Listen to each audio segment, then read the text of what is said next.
Hello. Welcome to Richard and Karl Present Deep Space and Dragons and Sharks. I'm Richard. And I am Karl. I'm If not a we get, shark. if we get copyright struck because your ringtone played and it picked it up as part of our intro, that'd be the funniest thing in the world, so we're leaving Pretty it in. sure. It triggered your theme music. It's like I'm Karl. Do do do do do do. And it was like if that was Inspector Gadget instead, it would have been flawless. So, before I go into the minutia of theme songs, what's new in the Karlverse? hmm What's new in the Karlverse? Well, I don't remember if I said this on stream or if I said it post stream or pre stream. Anyways, the point of the matter is, you and I had done some work on creating a sort of rock paper scissors card game. I think we have two and episodes on that for anyone who keeps track of our show, which is not us. we do not. So I've been buying a lot of Magic cards lately. And when you open the packs, you get literal garbage cards. So this our viewers absolutely know. Oh, there was a quip I was going to make when Magic inevitably came up in this episode, and I need to say it. Oh? Magic the Gathering, now featuring 50% less Magic the Gathering.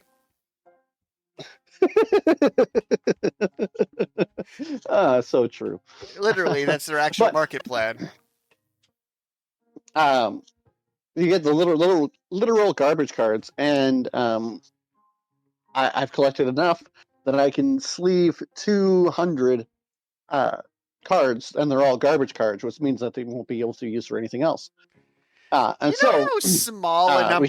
There's 200 cards in a random shoebox that we use as an ottoman. Yeah, but those aren't technically garbage cards. Well, I'm talking about the cards that tell you what you can do on your turn or give you cool little mini games. You can I thought you meant garbage cards like, look at me, I'm a 3/3 ape for 4. No, you mean literal garbage.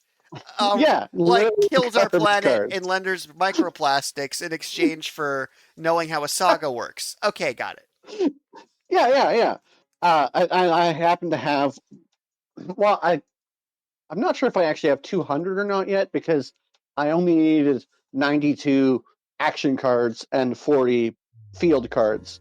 And then I just made my little template in Inkscape because hashtag Inkscape. Excellent free software. Hashtag oh yeah, not a sponsor, awesome. Just a fan. Yeah. As someone who has to use the Adobe Cloud for work, also not a sponsor, less of a fan. But so I may have used some AI as placeholders for my icons, but it's not for any commercial purpose, so it doesn't really matter. I laid out my cards, and then I printed them off, and I cut them with my paper cutter, which doesn't cut straight and makes me a little sad. There's a joke here somewhere. I'll figure it out later. No, it's just literally I lined it up perfectly, and it's no, that's just not straight. So we had a paper cutter back when I was in tutoring at Redacted doing Redacted, and it's it would give up about the 5th piece of paper down, and we were cutting out these QR codes to scan, and I understand the frustration that we have the technology to use plastic filament to print a working Rubik's Cube, but we can't cut paper. Well, little side tangent. It is I think it was a $15 paper cutter, so I'm kind of surprised it has a metal blade at all. I mean, counterpoint. That technology was available in the Stone Age. Well, technically the Iron Age, if we want to be pedantic. But the point of the matter is that I cut out all these cards, and I made my fiancée help me sleeve them up, and then we tried it out. That's quite a plot only twist. With 2 players. Yeah. Yeah, you still have a fiancé after that. That's quite a plot twist. Oh, she beat me. Correct. Okay, we're good again. I mean, she wasn't particularly helpful in terms of game testing because she didn't really give me any specific elements that she liked or disliked. And most of her comments were more so about the graphic design of the cards than the actual gameplay. What's interesting is as a writer, I'm no stranger to getting good reviews. I get a lot of good reviews. And I also got that this book has made me stop reading fiction. So, not all feedback necessarily needs to be worked into a dev cycle. Although, But ironically, I then got published for nonfiction, so maybe there's something to it. well, I mean, basically, I think I want to play test it with more people, but it's like I printed like a bunch of draw 3 cards type draw cards. I guess that's Pot all I want to say. agreed. um, and I realized it's much more efficient just to have each player draw up to 7 at the end of their turn. Okay. And then it actually maintains a quick-paced game. I don't know. It definitely needs some tweaking, and I want to play test with more Experienced gamers. There you go. yeah, Did it for you. Yeah. I mean, like I say, I love playing games with my fiancée, but she's not very. It's difficult to get useful feedback for game design. On the plus side, the version of reality where your fiance goes through every episode of Deep Space and Dragons, either they truly, truly love you, or it's just not happening. Oh, it's definitely not happening. She has no idea what you and I talk about. I mean, anyone who's met us can probably assume it's pretty straightforward. It's not like we're going in here talking about string theory. Well, maybe, but we're not right about it. But then the other thing that's new with me, and it's somewhat related, but not really, is one of the magic packs that I cracked actually had a $90 card in it. So then I need a pause. I want to tell you what I thought the story was going with the information you gave me. I thought you were about to say you cracked a pack that had a card in it with a QR code for an Audible subscription, which you used to purchase Jaws. No. Jaws I haven't rented from the public library on the Libby app. Hashtag libraries. Hashtag libraries. Saskatoon is getting a new one instead of plowing our residential streets. Good. No, I'm on Team Library. You see, the thing about Saskatchewan is, and this is a comedy show for all our listeners out there, I don't really care if people die, but they do need to be better read. That's just a fact. That is the correct place for the money to go. Where it shouldn't go is adding in and then removing bike lanes, but that's a story for another day. I'm conflicted about the whole library thing, but I find myself conflicted about most things, so it's nothing new. Libraries are sick. Find something else to be conflicted about. Be like, I understand that they bought a library, but also they should all take a 30% pay cut to plow the streets. Well, yeah, it would be nice if they took a pay cut to make the budget balance instead of raising taxes and not plowing streets. But anyways, that's not really the point. The point is that I pulled a $90 card out of a pack, and then I begrudgingly traded it into Collector's Lane for store credit. I know Collector's Lane. Not a sponsor. I just the dude is kind of he doesn't really actually seem to care about his customers. You see what's funny about that is I know one of our audience members has a direct connection to Collector's Lane. So for that one viewer, he just feels so happy right now. Just him specifically. And I love that for him. He's like, I was not thinking. I listened to a podcast today and hear people talk smack about the Collector's Lane guy. Vindicated. Anyways, I mean, besides that, what's new with me is actually kind of ongoing. I'm 75% done reading Jaws, but that's unless you don't feel like discussing anything that's new in the Richard verse. Well, I mean, I do have interesting things in the Richard verse, but fine. Well, no, I'm interested in the Richard verse. That sounded pretty passive aggressive. Yeah, but that sounded pretty passive aggressive. It was like, well, if you don't want to tell me about your day, we can get into the fun topic. I'm like, wow. So today I starred in a film, and it was an experience. So the first thing happens is we book a room and just hang up a green screen on the wall that I'm pretty sure is just a green blanket and clothespins. Mm-hmm. So step one is just standing on chairs and assembling this green screen in this random office room. So it's not like a studio. Okay. Like picture like the most business.exe meeting room, and we just decide we're using this to shoot this video. After clipping this green screen on, they set up a tripod. So when you set up a tripod, what do you think comes next? Setting up the camera? Nope, putting a cell phone in the tripod.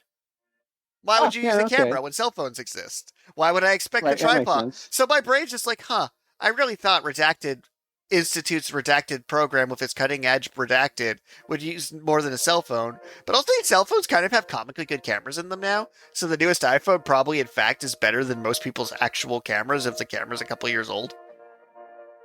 Yeah, that's fair. The image processing is kind of insane. So they set up this camera. They set up this cool like USB-C to wireless lapel mic on me. And as I begin reading the thing, one of my coworkers who, for the record, his field is not media at all. Okay. But this man and I have talked at extreme length about every Marvel movie. Mm-hmm. To the point of watching Daredevil during a shift. If that's what gets me fired, so be it. So, he's decided that this is his director moment. We don't have a teleprompter or anything of that nature, and we don't want to have me looking at a script. So he's holding a laptop above his head, standing behind the camera with the script on it. Okay. And then, between cuts, he's giving director feedback. So the first piece of feedback he gives me is like, no, don't be Richard the person, be Richard the actor. Emote, accentuate your emotions. And the two actual, people who know what they're doing look at him like, what are you talking about? Why are you even here? Which is true, by the way. He wasn't actually supposed to be there, but he decided this is director moment, and I wasn't going to stop him. So we do our first cut, and then he's like, no, you need the energy you had when you ranted to me earlier about the bike lanes. Channel that rage. I'm like, we're talking about creating done lists. Channel the rage, Richard. Okay. So I give my passion speech about how to-do lists are bullshit, and it's all about the done list, where you celebrate what you achieved instead of setting yourself up for disappointment. And it's like, oh, right, what are you even doing with your hands? You need to be accentuating. Point at them. You can make a difference. And then, at one point, the entire film crew's on the ground laughing.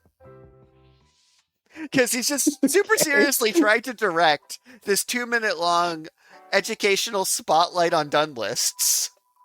And this is his opus magnus. And we're recording it one line at a time because of we record a few lines at a time, so in editing they can edit.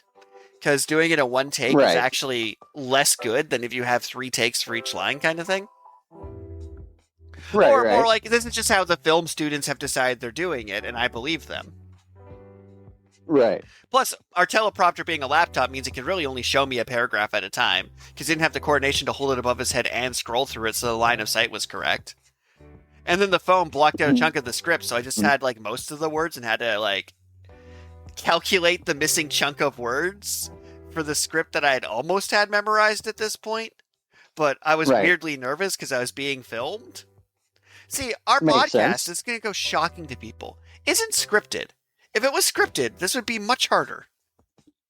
And if it was scripted and I wasn't allowed to look at the script, it would be much, much harder. That is true.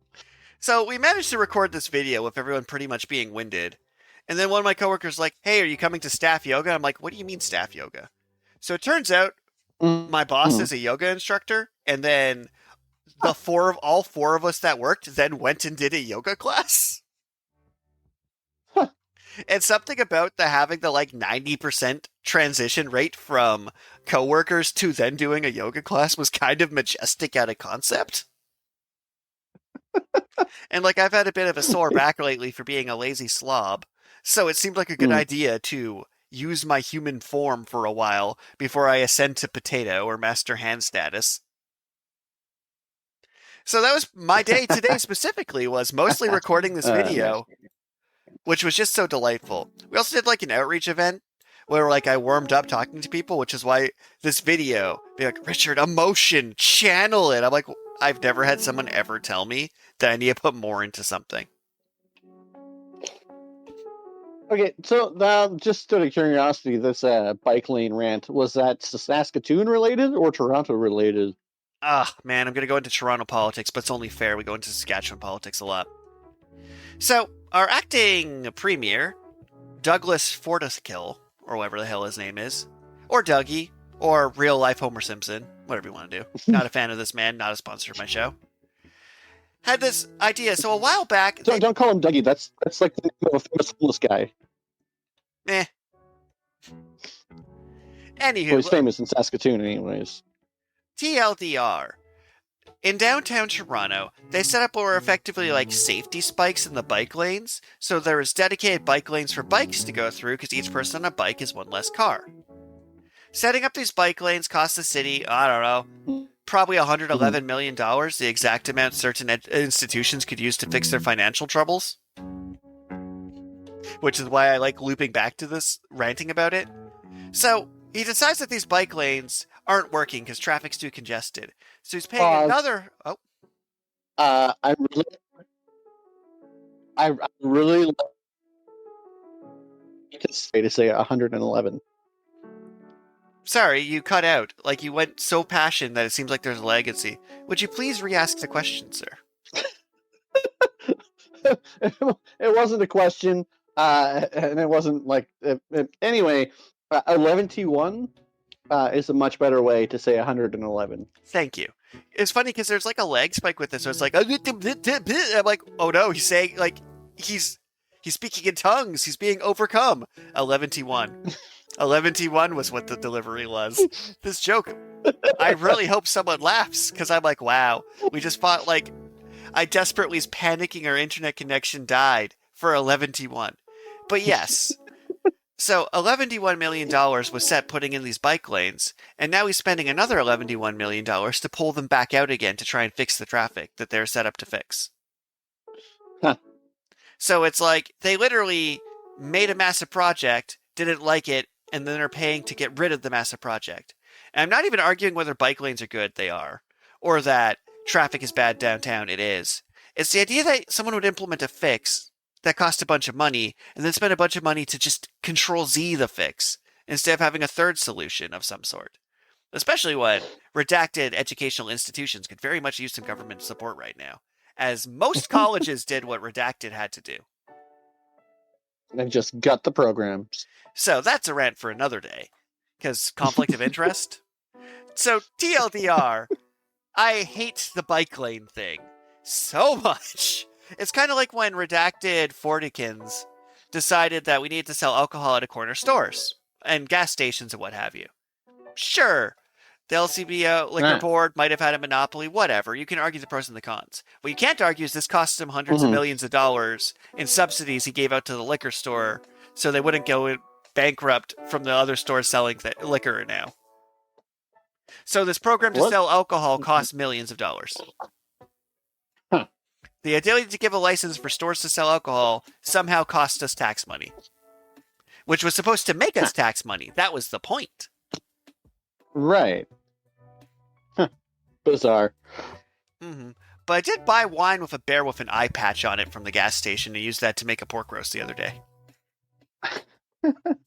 So, weird last new thing with me. So, I've never been the biggest fan of wine. But I don't know what's happened. Either it's because I hit the right age, I burned the roof of my mouth the exact correct number of times. But when I was at a wedding recently, I realized that I now enjoy wine, which means I either took brain damage, tongue damage, or mouth damage. So, the red wine that I didn't use for marinating this delicious pork roast, I then drank with the bear on it. And I know no one will tell me it's good wine, but I just have this suspicion, this feeling from life I've lived so far, that the higher fanciness rating something has, traditionally the less delicious it is. And I just feel like the cheaper or garbager wine is probably actually better, in my experience eating food. You're probably right. It's like, I want the one that tastes like grape. I can't handle wine. I can see that. But maybe you haven't burnt your mouth exactly the right way yet. Because this was like a magical transformation. I don't know when or how it happened. Because it's not like I've had a wine drinking budget. Maybe it's when I got published as an author. I just became more tolerant to alcohol. I feel like I would need a whole new mouth, because no matter how good the wine tastes on the front, there's an aftertaste that's a part of the fermentation process. I just no, I can't do it. It also ruins fondue. We did have this discussion. So let's pivot to sharks. Just abruptly out of nowhere. So, what are your top 3 favorite sharks? Out of nowhere. My top 3 favorite sharks. Yep. Well, I mean, the street sharks are pretty ballin'. I'm gonna count that as 1 because that feels The too anim- big. the, the animatronic shark from Sharknado is number 2. From Sharknado? And there's this. No, sorry, from Jaws. I don't know Okay, why I because said Sharknado. I was thinking Sharknado could for you some reason. imagine if Sharknado dropped animatronic sharks from the sky on people?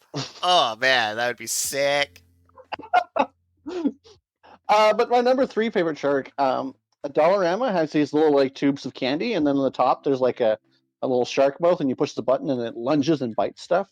I was a little bit sad I couldn't find any of those this year for stocking stuffers. They usually come out around Halloween, so I guess I just So, missed my according to the opportunity. But internet, the shark from Jaws was named Bruce. those are good sharks. Huh. So, Top 3 favorite sharks. I'm mostly kidding about that, but I mean, like, you're not sure that you are, and that's fine. when I'm on the spot, I can't really. Well, we can continue along and then see if No, more sharks when come to I'm on the mind. spot, it's like, oh, how many sharks have I actually seen? Can you name at least 3 different sharks? So I'm going to start with King Shark from the Harley Quinn adaptation of the DC Universe, specifically, the one who is a hacker. Then I'm going to pivot to. Okay. I can do this. I believe in me. I want to say just the Land Shark, which was the recurring SNL gag. But also, there's.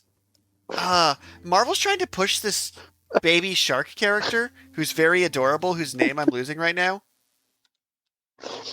Jeff the baby land shark. I gotta look this up. I haven't heard nothing about this Jeff the Baby Land Shark. Jeff the land shark, also known as Jeffrey, is a character. Huh. And he's been like showing up in like new Marvel games and things because beside that's just the character they're gonna push. And I can get on board. And I'm gonna say Kasame from Bleach is my 3rd shark.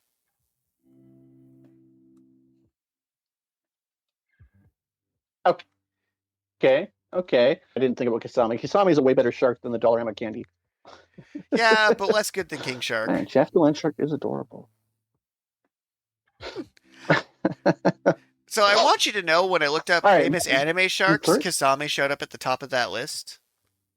Above the humanoid shark from Toriko, whose name was like Shark Fishuku. You know, I don't even remember that character, and I did read Toriko from start to finish. I'm pretty sure there was Anyways, a Chimera the Man point- that was a shark, but that's not the point. The point is that the movie Jaws is based on a book, What? also named Jaws. No way. As a note, this is just a little tangent. There's a movie called The Shawshank Redemption, and I thought it was a really good movie. Apparently, it wasn't very well received when it came out. That is wild to me because that is like iconic movie. Yeah, I know. But I didn't notice, but it's based on a Stephen King novel called Rita Hayworth and the Shawshank Redemption. Because Rita Hayworth is the actress. All movies, statistically speaking, are inspired by a Stephen King book. That's just numbers. No. See, Jaws is not by Stephen King. Jaws, I'm going to bring it up right now, is by Peter Benchley. Seems fishy. Well, see, apparently he really liked sharks, and then he wrote his book Jaws, and it kind of did okay. And then they made the movie, and then the book really took off, and then a whole bunch of people went and started hunting sharks, and he's all like, "That's not what I wanted to happen from my book." and so he spent the rest of his life doing like shark conservation. I do love that. Like, that's rather fantastic of him. Um, but so there was quite a bit cut from the book. So I'm apparently 88% done. 88% done, Which is about how much is left of the average Jaws victim. That means I'm on page 552 out of 630. That's pretty close to the end. I enjoy when I get to feel like a concise writer, because I'm like, cool, I told 3 plot arcs, he fought 1 fish. Well, you see, there's a lot more going on in the book than there is in the movie, because in the movie, the mayor just kind of seems like a greedy jackass. In the book, he's under threat from the shark yakuza. He borrowed money from the mafia, and so you just cut out on he borrowed money from the mafia. And then they're like, "Oh no, you don't need to pay us back." Anyways, but they're just like, "Hey, just like buy my back in." Am I going? Am I yeah, good? We're good. The mafia released you. Am I blurbing? I think you're good. I think you're ready to go. Please continue. Well, so the mafia gets him to buy up a bunch of property in the town, and then they're going to sell it when the market booms during the summer to make a profit. But then the shark shuts down the beaches, so they're trying to get him to reopen the beaches because otherwise their properties will go bust. Which for them isn't a problem because they don't actually have any money in it, but for the mayor is a huge problem. See, that's kind of funny. And I don't know where that's going to go yet, but that feels pretty Batman villain or Scooby-Doo villain, depending on how much blood there is. Well, the mafia did snap the neck of the chief of police's cat to send a message to him to not stop the beaches from being open. I would kill the entire mafia for that. Yeah, so then he hires the crazy shark guy, Quint, and they go out and do their shark stuff on the boat. But now, meanwhile, the marine biologist from the movie, for whatever reason, he is sleeping with the chief of police's wife. Sure, why not? And the chief of police is suspicious of what's going on there, but they're on the boat with this Quint fellow, and the Quint's just kind of being like laughing at them for their interpersonal drama. And I'm like, oh man, is this gonna like end up with someone dying to the chief of police instead of to the shark? But it's like, no.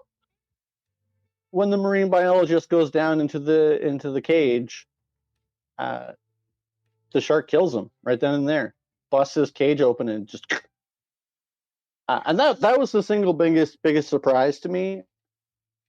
Difference between the movie and the book, where it's like, wait a second, in the movie the marine biologist survived, and this one not so much.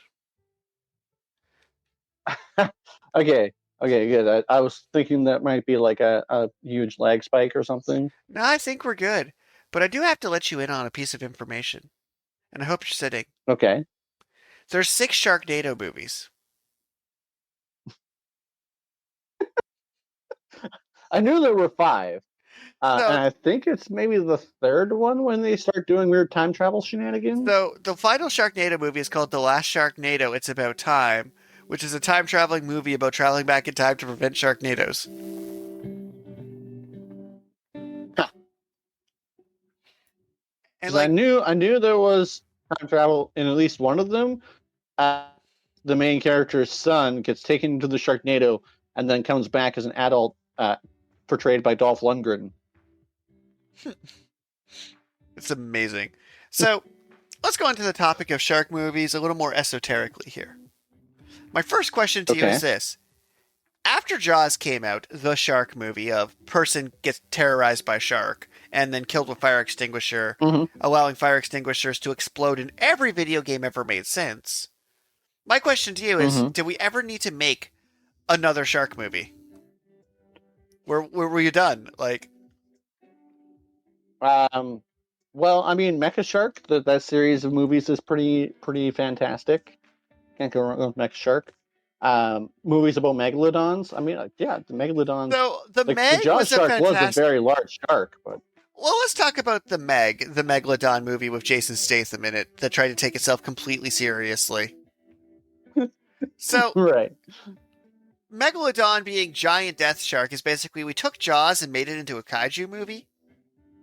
And I love Right. me a good kaiju movie, and I love me a bad kaiju movie, but the Meg was a bland kaiju movie, which is completely unacceptable. Like Mega Shark versus Giant Octopus, I can get behind. Like a shark leaping to attack a plane. That's peak cinema. But Meg Right. 2 The Trench does not get to be peak cinema because it forgets to be dumb. But there's kind of like a spectrum for shark movies, a serious dumb spectrum. And I think the serious stopped. Like I think Jaws was the only Mhm. serious shark movie that successfully existed. Uh, I believe the movie is called Deep Blue Sea, and I think it has Samuel L. Jackson. Let me look it up though. Yeah, Deep Blue Sea, the sci-fi horror featuring genetically engineered sharks with super intelligence in an underwater lab, is not a serious movie no matter how much it pretends it is. Because it is a movie about genetically engineered sharks with heightened intelligence in an underwater lab. You, what makes it funny is that every character plays it completely seriously, unaware that they're in a movie about genetically engineered sharks with heightened intelligence creating chaos in an underwater lab. They might as well have freaking laser beams on them.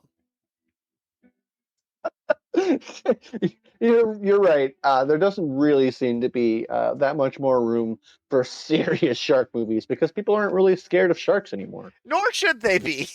That was he dedicated his life's work after Jaws explaining that they should not be.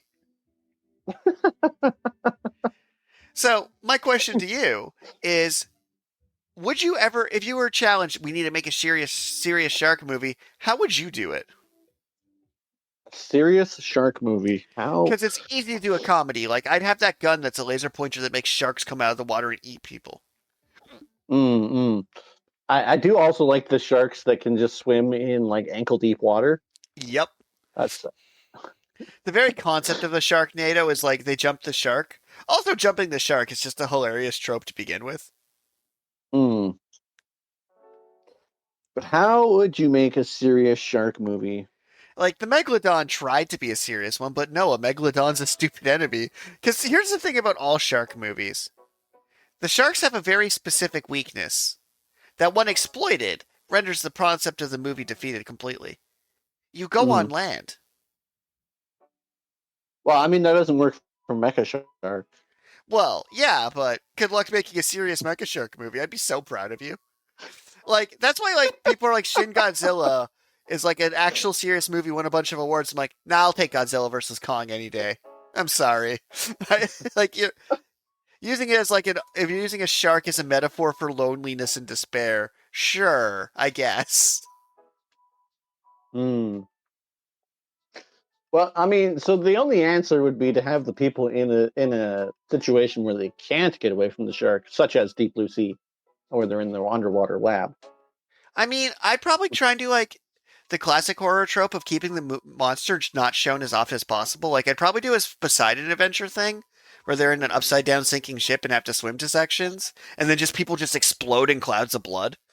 Like it's like I would never reveal it was a shark, and that's what would make it horrifying. Is just dying horribly because your friend slipped, and then you just see an arm and blood. Because like that's one way to do it. I mean, the other way to do it is like you have two sharks, and they were in love for years, and then they grew old together. But after his wife shark dies, the husband shark decides to go on one last adventure with a little kid. Yeah, I mean, I don't. Okay, okay. I mean, an animated movie is not inherently unserious. I love how like you're not even calling me out on up but sharks. You're like, no, no, okay, let's play this for a bit.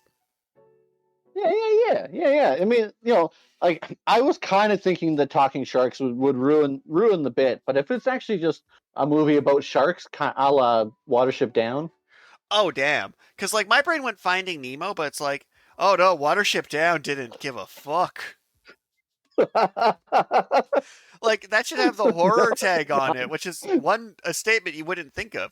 Yeah, no, if you wrote a shark movie with the intentional classic Winnie the Pooh nightmare-esque 2D animation with the objective of traumatizing children. Oh, that'd be a good movie though. um, Shark Ship Down. I don't know. No, I think you'd call it something like Blood and Fang. Mm. No, it has to be deceptively tranquil. It'd be something like Abandoned Ship Down. Nope. That doesn't. That I don't know if that's deceptively tranquil. Mm. But I mean, we'll go with it. We'll go Still with it. Dark Lagoon. So, Yeah, I don't think sharks live in lagoons. True. But now that we're on the topic of sharks, just random shark insert ideas. Because, like, the thing about shark movies is, yeah, no, they're all basically either Jaws or Sharknado, and they fall on the Jaws or Sharknado spectrum. That's kind of the only way it goes.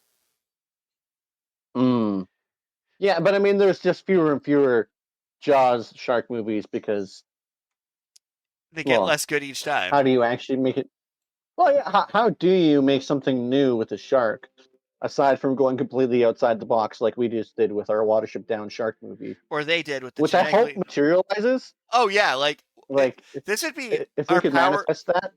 That's so cursed though. If that's the thing we manifest next, like it's amazing, but like we did this and it's a problem because now we have to live with that.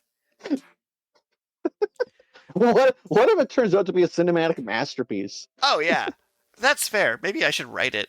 I should just write like a kid's book about sharks that's just stupid dark. Just comically dark. But here's my shark question for you, since we can do random shark questions. What video game would you add a playable character as a regular shark to? What video game? Oh, Echo the Dolphin. That feels like. See, I was kind of trying to text your creativity. If we're just going best sharks in games, like, yeah, no, Echo the Dolphin, sharks just make sense.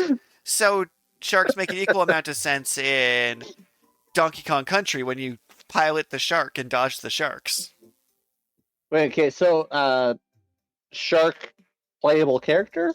Yeah, let's go shark playable characters. Like, say they made a DFO game, but you had to pick a different kind of sea monster. Would that be a good game?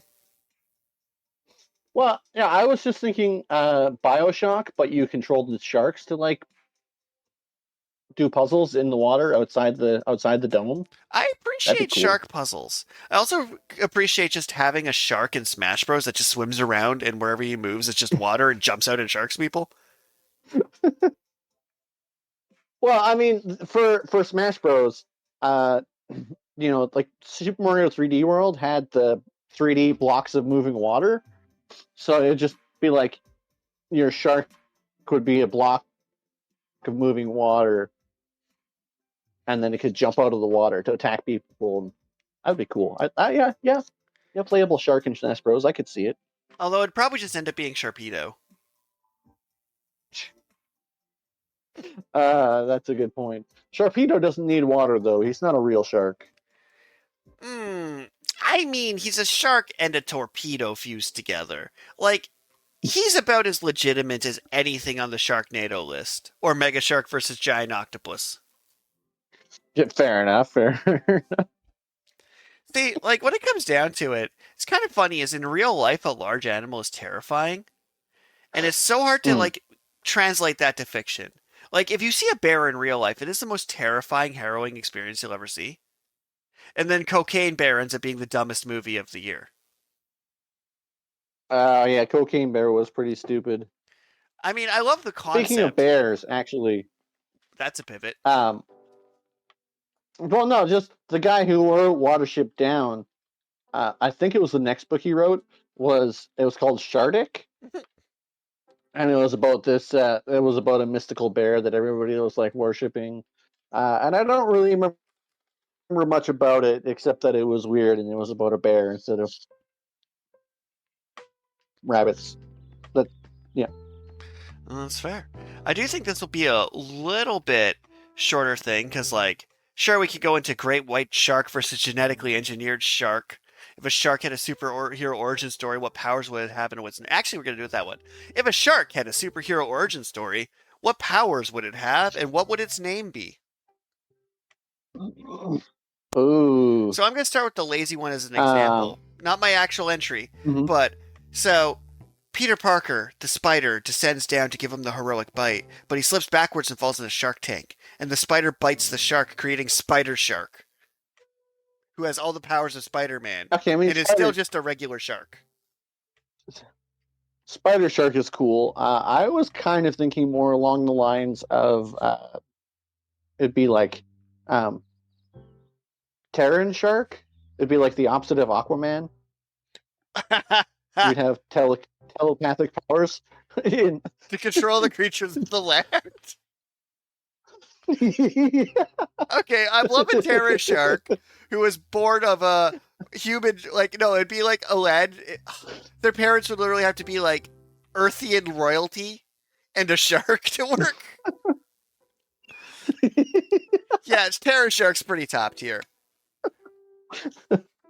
So I was gonna go a different direction with it. It'd be like Rukia Kuchiki was an average Soul Reaper until this shark's family are about to be killed by hollows, and she transferred her Shinigami powers to the shark to create the Shark Reaper. Just a regular shark with Soul Reaper powers. Yeah, okay. I think we've realized though that the less intelligent it is, the better the shark superhero plays. Like, just a shark in an Iron Man costume is amazing. I mean, I'm also kind of a fan of like Batman Begins, but Batman's a shark. Where his parents are killed in an alleyway. Yeah, and then he gets trained by a League of Assassins. Which is He comes back amazing. as a sort of ninja vigilante. Uh, so here's another random shark question, But because I took some random questions and just inserted shark. So okay, you're okay. designing an RPG with a shark as a playable character. What class do you make the shark? Mhm. Rogue, warrior, wizard, or mage? Ooh. So Well, I you feel mean, like wizard's the best one, except a shark dressed up like a ninja using sneak attack on people is amazing. I was gonna say like wizard seems like the pretty obvious one, but also uh I don't know, a shark warrior that's kind of lame. Hmm. Yeah, I think I am gonna go with the shark wizard because I mean the shark in the wizard hat. Like if you're just imagining Jeffrey the shark, Jeffrey the land shark, Mm-hmm. with wearing the cute little wizard hat, like that's pretty top tier. That is pretty top tier. Here's another question. If you were a shark in pirate infested waters, how would you protect yourself? A shark in pirate infested Yeah, waters. you're just living your life, you're a shark, and then pirates encroach in your territory. What is your plan of action? What is my plan of action? Because I Okay. love the mental image of a shark pushing expired cannonballs into like a underwater geyser so it launches them back up to blow holes in the ship. Ooh, yeah, that's a good point. Yeah, because sharks would have. Wonder how deep sharks can go. I mean, this shark needs to Hmm. be pretty top tier for my plan to work in all its glory. But but no. You need to like the rogue shark just seems kind of like it's the best move, because if you're just like being stealthy going underneath their boat and then just occasionally just tapping it with your tail, until you find a weak spot and crack it open. I mean, yes, that's one way to do it, but it's much funnier if they're walking to the mess hall, open the pantry, and a shark just jumps out at them. And then flops back into the water. And it's like, what's going like that's just peak TV. Also, the shark barbarian where you throw a spear at it, it just catches it in its mouth and throws it back. uh, But I think we'll wrap up this fishy episode here with some of our more traditional, less shark-themed random questions. All right, all right. So as I pull up the list, just start shouting up awesome names for your pet shark. Wait, I gotta name my pet shark. Yeah, I just Um, e-transferred you a shark. What are you naming the shark? uh, hmm. Spot. Spot's a good name for a shark. Um, I don't know. Claude. I like Claude. You know, I don't know why I also thought of Claude. That's like I'm pretty sure my next pet's probably going to be named Claude. It's just like such a good pet name.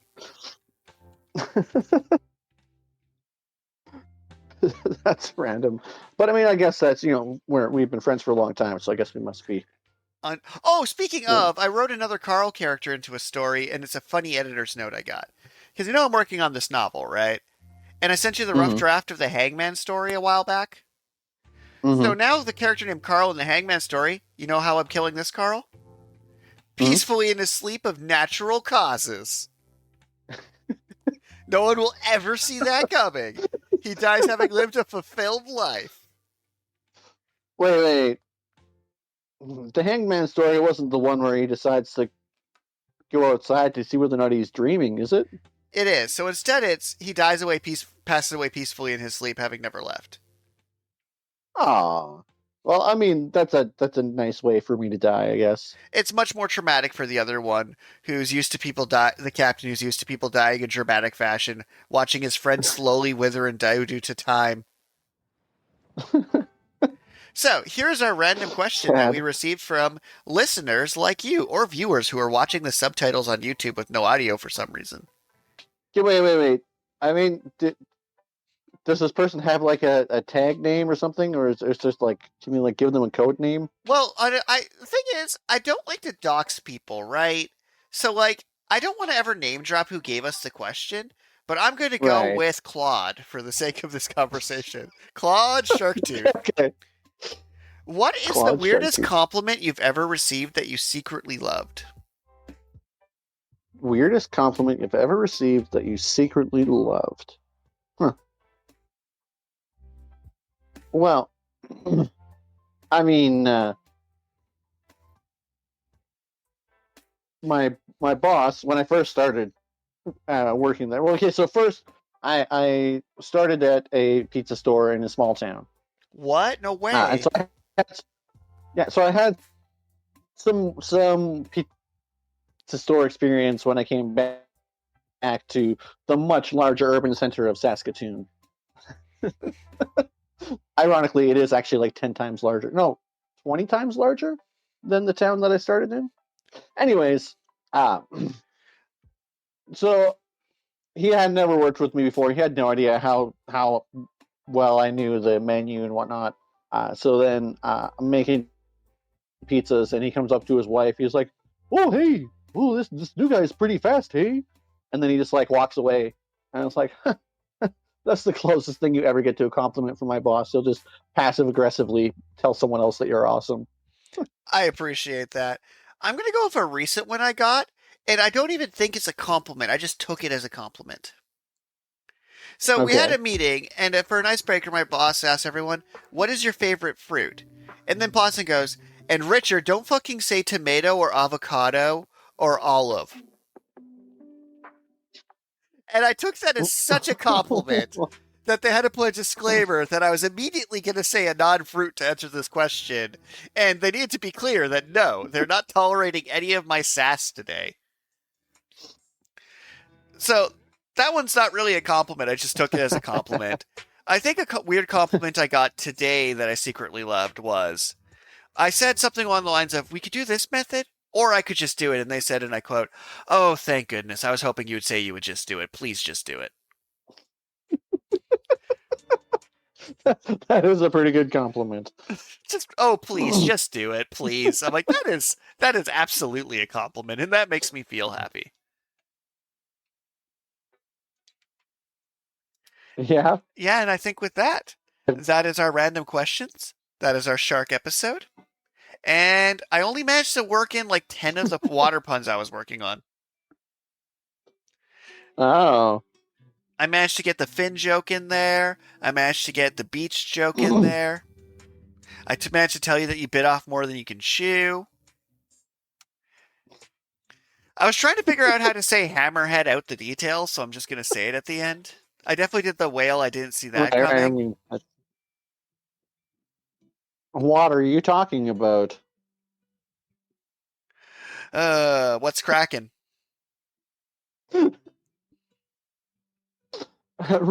Release your inhibitions. That one's not really a water pun, but Yeah, you're pretty sea salty about it. oh, I am I'm amazed you didn't. my water pun. Dang it! I lost my flow. Yeah, that's probably my bad. It was rather jaw dropping of me. But you did finish strong. And thank you everyone who's still in this episode for some reason, where it just evolved into complete nonsense at the end. Something, books and Patreon. You'll figure it out. And self care. Make sure you like hydrate. And don't Important kill when you're sharks. fighting sharks. No fighting sharks. Don't Don't kill kill them. sharks. He put his entire life into undoing the sin that Please. sharks are bad. Bye. No, they're not allowed to kill sharks. That was the point of this episode.